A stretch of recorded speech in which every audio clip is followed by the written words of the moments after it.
पूरी बात सुन, इलेक्शनों के चक्कर में कर रहा है वो, मेरी बात सुन, रूल चेंज कर रहा है वो। शंकराचार्य की बात है। हाँ शंकराचार्य 4 शंकराचार्य है, ठीक है, उन चारों की मैं तुझे नहीं होता। 2 शंकराचार्यों ने प्रॉपर पत्र जारी किया है कि हम इसके सपोर्ट में हैं और सही हो रहा है, लेकिन अब हमारे निजी व्यस्तता के जीवन में हम नहीं पहुंच पा रहे। 2 शंकराचार्यों ने ये दिया है न्यूज, ठीक है, मतलब वो दोनों बिल्कुल भी अपोज नहीं कर रहे इसका।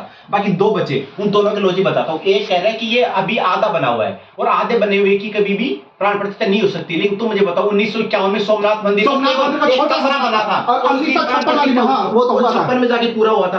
इसका मतलब है आधा बना हुआ पूरा हो सकता है, ठीक है। अब ये दूसरा बन गया। अब निश्चयानंद क्या कह रहा है? निश्चयानंद ये कह रहा है कि भाई मोदी जी वहां पे प्राण प्रतिष्ठा करेंगे और हम क्या करेंगे वहां, ताली बजाएंगे, ठीक है, हम ताली बजाएंगे, ठीक है। ये उसका लॉजिक है। क्या इसमें मतलब उसने किसी भी उसने शंकराचार्य ने ये नहीं कहा कि शास्त्रों के खिलाफ हो रहा है ये। उन्होंने ये कहा कि सब रीति रिवाजों के शास्त्रों के पुराणों के हिसाब से ही हो रहा है, किसी ने अपोज नहीं किया। उनका अपोज ये, और निश्चयानंद कह रहा है कि वो हम ताली बजाएंगे। अब निश्चयानंद का इतिहास बता दे। निश्चयानंद का गुरु कौन था? एक कह करके कोई था, और वो हमेशा से अटल बिहारी के भी अपोज में रहा था। इसमें क्या बोलते हैं, कौन सा मंदिर था ये? काशी विश्वनाथ का। काशी विश्वनाथ पहले मंदिर में क्या होता था, केवल ब्राह्मण एंट्री किया जाता था। बहुत पहले से, आजादी के बाद केवल ब्राह्मणों की एंट्री होती थी। लेकिन फिर ये जो सरकार आई उन्होंने रूल बनाया था कि शूद्र वगैरह हर कोई आएगा, ठीक है। तो फिर इसके गुरु ने भी अपोज किया था, नित्यानंद वाले ने, कि शूद्र कैसे टच कर सकता है मूर्ति को, ठीक है, जो चीज गलत है। तुम्हें मानता है ना कि भाई भगवान तो सबके हैं। छुआछूत हमेशा नित्यानंद वाली जो पुरी वाली है, उड़ीसा वाली, वो जो मठ है ना, उस मठ वाले हमेशा इस छुआछूत के साथ वो अपोज में किया कि हर कोई नहीं छू सकता। और उसने यहां तक कह दिया गुरु ने कि मैं अपना क्या बोलते हैं काशी विश्वनाथ अलग बना लूंगा, लेकिन जिस काशी विश्वनाथ में शूद्र जाएगा मैं उसमें नहीं जाऊंगा। ये चीज उसकी गलत नहीं लगी। और उसी छुआछूत से आज वो मोदी के लिए कह रहा है कि मोदी उसको कैसे टच कर सकता है मूर्ति को, हम जाएंगे तो हम करेंगे। ये उसका अपोज है। और आज से ही नहीं है, मोहन भागवत को पिछले 20 साल से आरएसएस और बीजेपी मान रहे इस मुद्दे को लीड कर रही है। लेकिन तू मुझे बता, जब आरएसएस और बीजेपी नहीं थी तो क्या इतनी आग मिल पाती इस मुद्दे को, राम जन्मभूमि को? जब 1990 में 1992 में जब ये पूरी कार सेवकों की ठीक है, क्या बता, अगर आरएसएस और बीजेपी नहीं होती तो क्या ये मैटर इतना बड़ा हो पाता? अगर इस मुद्दे को राजनीतिक नहीं बनाया जाता तो क्या इतना मैटर उछल पाता? उस समय ये डील हुई थी, जितने भी तेरे धर्म गुरु थे ना, सब प्रयास कर रहे थे, लेकिन इतनी बड़ी मास के रूप में इसको जगह नहीं मिल पाई थी। आरएसएस वाले, आडवाणी वाले, भागवत वगैरह सब बैठे, उन्होंने सब ये कहा कि इसको राजनीतिक मुद्दा बनाते हैं, तभी लोगों में एक चिंगारी लगेगी। और उसके बाद एक चिंगारी लगी है। तेरे शंकराचार्य, एक भी शंकराचार्य उस समय जब मुगल आए थे, मुगल ने औरंगजेब ने एक एक मंदिर को तोड़ के, सोमनाथ जैसे 17 बार तोड़ पे उसमें मस्जिद बनाई थी, एक भी शंकराचार्य ने अपोज किया कि उनको क्यों? शंकराचार्य की स्थापना इसलिए हुई थी कि हिंदू धर्म खतरे में है, और बौद्ध और जैनिज्म उस समय बहुत चरम सीमा पर थे और धर्म परिवर्तन बहुत अलग लेवल पे चल रहा था। इसलिए आदि शंकराचार्य, वो स्टोरी अलग है, वो तुम्हें नहीं पता, इसलिए आदि शंकराचार्य हुआ था। फिर उन्होंने 4 मठ बनाए, 4 स्थापना, इसलिए कि हिंदू धर्म का तुम बचा के रखो, ठीक है। जब मुगल मार्च हो रहे थे, औरंगजेब वगैरह मंदिर तोड़ रहे थे, उसमें कहां गए थे शंकराचार्य? उनका तो काम यही है कि भाई हिंदू धर्म को बचाओ, है।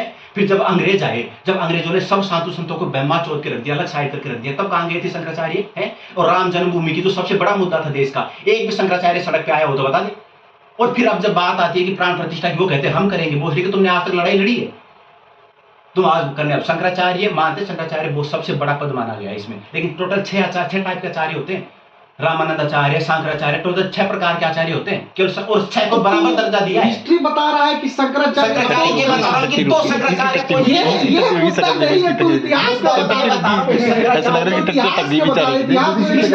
मैं चारों शंकराचार्य की गलती हुए बता रहा हूँ, 2 शंकराचार्य से खिलाफ नहीं है। विरोध में 2 ही बोल रहे हैं, विरोध में 2 बोल रहे हैं कि मैं पॉइंट, लेकिन लाइमलाइट के लिए मेन मुद्दा ये है कि बीजेपी खेल रही है कि लाइमलाइट रहे राम मंदिर और पूरे वर्ल्ड वाइड इसका नाम रहे, और जब इसका फायदा भी है, इकोनॉमी कैसे डेवलप पूरी भाई दुनिया को। अगर ये मुद्दा मिलेगा तभी तो बाहर के पर्यटक यहाँ आएंगे। तो तुम कहना क्या चाहते हो? कहना ये चाहता हूँ कि शंकराचार्य वाला पॉइंट सही नहीं है। एक का पॉइंट है कि आध बने को सोमनाथ अगर प्रधान, ये तो सोमनाथ वाले टेम्पल से मुझे पता था कैंसिल होगा। 1952 और 1956 में, 51 में छोटा था, स्थापना होगी, 1956 में पूरा हुआ था, 5 साल बाद पूरा हुआ। मतलब आध बने की प्रतिष्ठा, और प्राण प्रतिष्ठा वो है कि गुम्बद तैयार होना चाहिए, उसके बाकी चीजें अगर जहाँ पे प्राण प्रतिष्ठा होगी ना, वो गुम्बद में केवल वही में उसके अंदर क्या बोलते हैं वो पूरा होना चाहिए। बाकी पूरा भाई 100% कभी किसी का घर पूरा हुआ है? कभी किसी की टंकी नहीं बनी, कभी किसी का कुछ नहीं, कभी एक हर चीज समय के साथ बजट के हिसाब से पूरी होती है। जितने भी मंदिर बने हैं ना, वहाँ के राजा, जैसे जहाँ का राजा, मंदिर कौन बनवाता था पहले? राजा वगैरह बनवाते थे उसके फंड से। जहाँ का राजा जितना ताकतवर होता था उस हिसाब से मंदिर बनाता था, धीरे धीरे पैसा था तो और बड़ा बनवा देता था। तो कभी भी पूरी कभी कोई चीज नहीं होती है। जहाँ पे प्राण प्रतिष्ठा होती है ना, वो क्या बोलते हैं, वो पूरा होना चाहिए बस। अभी दो चीज, वो एक चीज, बाकी सब चीज मॉडिफाई होती रहती है समय के साथ। दो चीज मुझे दो चीज, मोटा हार गया। अरे कैसे हार गया मादर चोर? और चौथा छुआछूत वाली, उसकी केवल जो निश्चयानंद, यार तू अपनी बात रख रहा है, सही कह रहा है। मेरी बात पूरी होनी, मेरी बात पूरी होनी तो बहुत ठीक है। चौथा जो निश्चयानंद है वो कह रहा है कि मोदी टच करे, उसको केवल छुआछूत, उसका गुरु भी छुआछूत को नहीं मानता था कि उसका मानना ये था कि ब्राह्मण ही छुएगा, मोदी क्यों छू रहा है, उसको केवल और केवल ये गुस्सा है। और मोहन भागवत तो इन चीज से और राजनीतिक मुद्दा, वो भाई जब गुजरात का सीएम था ना मोदी, तब भी मोदी के बारे में बुराई करता था। और आज जब आरएसएस और मोदी इसको लीड कर रहे हैं मामले को, इसलिए बुराई कर रहा है, बाकी उसका कोई और लॉजिक नहीं है नित्यानंद का। उनका ये भाई उनका मतलब ये है कि हिंदू धर्म को बचाए, कभी बचाने के लिए आगे आए क्या? वो केवल राजगद्दी लेके बैठे हैं और कुछ नहीं है वो। मानते हैं गुरु है, वो महान है, लेकिन अच्छी चीज सोमनाथ से लेके हम लोग गुम्बद पूरा होना चाहिए। दूसरा, अब वो बोल रहा है कि प्राण प्रतिष्ठा में जो सिर्फ है ब्राह्मण वाली बात बोला है कि वो मंदिर को छू के रख देंगे तो बाकी हम ताली बजाएंगे, ये उसने बात बोली थी। हाँ, एक छोटा सा है वो, तो उसने ये भी कहा था कि जो प्राण प्रतिष्ठा में बैठता है तो क्या उनको मियां बीवी होना वहां जरूरी है? वो चीज अलग है। वो प्राण प्रतिष्ठा में केवल एक आदमी की नहीं होती है, 1 घंटे बोला वो, 8 से 10 प्रोसेस होती है उसमें। 12 अनुष्ठान कौन कराएगा? मोदी प्राण प्रतिष्ठा नहीं, अभी चेंज हो गया, जाके कोई मिश्रा आ रहा है अपनी औरत के साथ बैठेगा। वो एक प्रोसेस नहीं होती प्राण प्रतिष्ठा में। अच्छा एक बात बताओ, प्राण प्रतिष्ठा मोदी जी प्रोसेस होती है, पूरा दिन चलेगी, वो 8-10 प्रक्रिया होती है। पहले मेरी बतिया तो सुन। प्राण प्रतिष्ठा अच्छा तेरी शादी हो रही है तो भोसड़ी के दो गाड़ी में कोई और जाएगा, माला कोई और पहनाएगा, फेरे कोई और लेगा, ऐसी बात करना चाह रहा वो सब चीजें तो अलग है ना। कोई पंडित फेरे करवा रहा है, ठीक है, कोई तेरे मतलब गाड़ी, हर आदमी के अलग अलग प्रक्रिया है ना। वो तू दुल्हा है, दूल्हा मैं हूँ, दूल्हा वहाँ पे राम जी है जो बैठे हैं, ठीक है। नहीं, मोदी यहाँ बैठ जाना चाह रहा है, इसलिए विरोध में हो रहा है कि अपनी बीवी के साथ नहीं है, और अनुष्ठान में बीवी की जरूरत होती है। ऐसा कुछ नहीं है।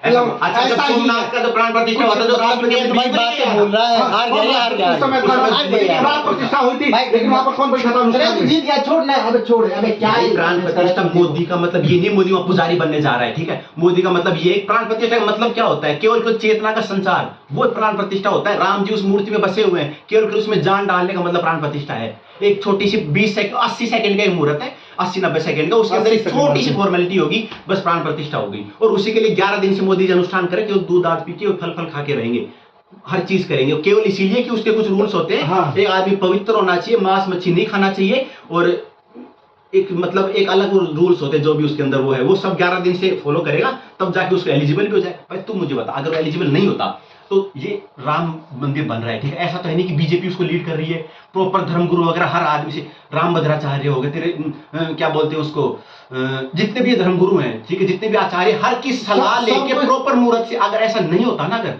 तो मोदी को लीड नहीं करने देते।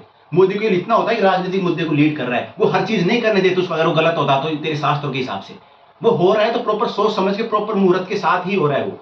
तो इसमें गलत क्या है? तो उसमें गलत हार गया यार, हार गया। गलत ये इसलिए तो ये कह रहे कि वो गलत हो, मैं उसके बाद शंकराचार्य अपोज नहीं कर रहे, शंकराचार्य इस मुद्दे को अपोज कर रहे हैं, क्या तो बनना है, वो खारिज हो गया, क्या तो बनेगा। एक कह रहे कि छुआछूत क्यों नहीं छू सकता भाई? और सुन, आधे धर्मगुरु ये मानते हैं कि देख, आदमी, हिंदुओं का क्या मतलब है कि हिंदू राष्ट्र बनाया जाए, ठीक है, और जो एक धर्म का राष्ट्र होता है ना, वहां का जो प्रधानमंत्री होता है ना, उस धर्म का भी प्रधानमंत्री माना जाता है। अगर पाकिस्तान में होता है, मोदी से क्यों करा रहे हैं, मोहन भागवत से क्यों नहीं करा सकते हैं? कौन है मोहन भागवत से नहीं करवा रहे? मोहन भागवत तो हो सकता है कि भाई देख, वो जो जिन्होंने चूज किया ना प्रधानमंत्री को, सारी क्वालिटी देख के चूज किया। अगर कोई और उनको चूज कर, मोदी में अगर कोई कमी होती तो दूसरे को चूज कर सकते। मोहन भागवत एक देश का प्रधानमंत्री नहीं है, आरएसएस एक संगठन है, उस संगठन का संगठन अनेकों है, तुम्हारे पास शब्द नहीं, सैकड़ों संगठन है। हिंदू परिषद बोलेगा हमारे से करवाओ है, क्या बोलते हैं, कितने प्रकार के वो है, तेजस्वी यादव बोल रहे हमसे करवाओ, हर प्रकार के संगठन के वो बोल लेंगे सर संचालक की भाई हमसे करवाए। देश का प्रधान, आधे धर्मगुरु इसको हिंदू राष्ट्र बोलते हैं। हिंदू राष्ट्र, किसी धर्म का कोई राष्ट्र होता है ना, उस राष्ट्र का जो प्रधानमंत्री होता है ना, वही उनका मेन मुखिया होता है। तो यहाँ हिंदू राष्ट्र का आधे धर्मगुरु मानते हैं ना, यहाँ प्रधानमंत्री मोदी है तो मोदी मुखिया हुआ उनके लॉजिक से, तो उनसे प्राण प्रतिष्ठा करवाना बिल्कुल जायज है। हाँ, तो अपनी वाइफ को कहीं नहीं बुला रहे हैं अनुष्ठानों में? वाइफ है ही नहीं, वाइफ वो चूतिए लोग। है ही नहीं वाइफ को। जो अपने घर में गृह प्रवेश कराता है तो अपने सिर्फ अकेले बैठ के पूजा पाठ कराता है। वाह, जिसकी शादी नहीं हो रही थी उसे गृह प्रवेश नहीं हो सकता। गृह प्रवेश नहीं होता है, क्यों नहीं होता? नहीं होता है। कुंवारे आदमी का घर नहीं बनता क्या? हाँ? कुंवारे आदमी का घर नहीं बनता क्या? मोदी जी का कभी घर नहीं बनवा पाएगा क्या? ये योगी का कभी घर ही नहीं हो सकता है? अटल बिहारी वाजपेयी का कभी घर ही नहीं था क्या? है बताना मुझे, वो सब बेघर थे क्या? ये बहन की लौड़ी चूती है। घर ही नहीं हो सकता तुम्हारे आदमी का। क्यों नहीं हो सकता भाई? भाई ये बन में राशन कार्ड बनवाने भाई गया। वो टीचर उसने कहा कि तो भाई- बहनचोद उसने कहा- बच्चों को गलत को नॉलेज देंगी। उसने कहा मैं राशन कार्ड बनवाने गया। मैं भाई मुझे राशन कार्ड बनवाने है। बोले यार राशन कार्ड तो पति पत्नी का बनता है। मैं बहन कुंवारे आदमी का राशन कार्ड नहीं बनता। बोले बन जाएगा। तो वही बात है, पहली चॉइस होती है पति पत्नी, जो नहीं है तो कुंवारे का भी होता है ये रूल। तो अटल बिहारी बेघर था क्या? अटल बिहारी बेघर था। धोखाधड़ी का जब हार गए भाई, हार गए। अब चुप रहो। हार गए भाई, हार गए। ये कहा गया था हार गए, हार गए। विष्टात और उसका भाई था, तो ये जन्म से अंधा था, ठीक है। सॉरी, जन्म से अंधा था, सबसे पहले बात। तो बड़ा था, दूसरा पांडु बीमार रहता था इसलिए नहीं बनाया उसको, बीमार होता था। तीसरा वो जो विदुर था वो दासी इसलिए नहीं बनाया। राष्ट्र एकमात्र जोर से लग गया भाई इसको। टट्टे बाहर आ गए मेरे।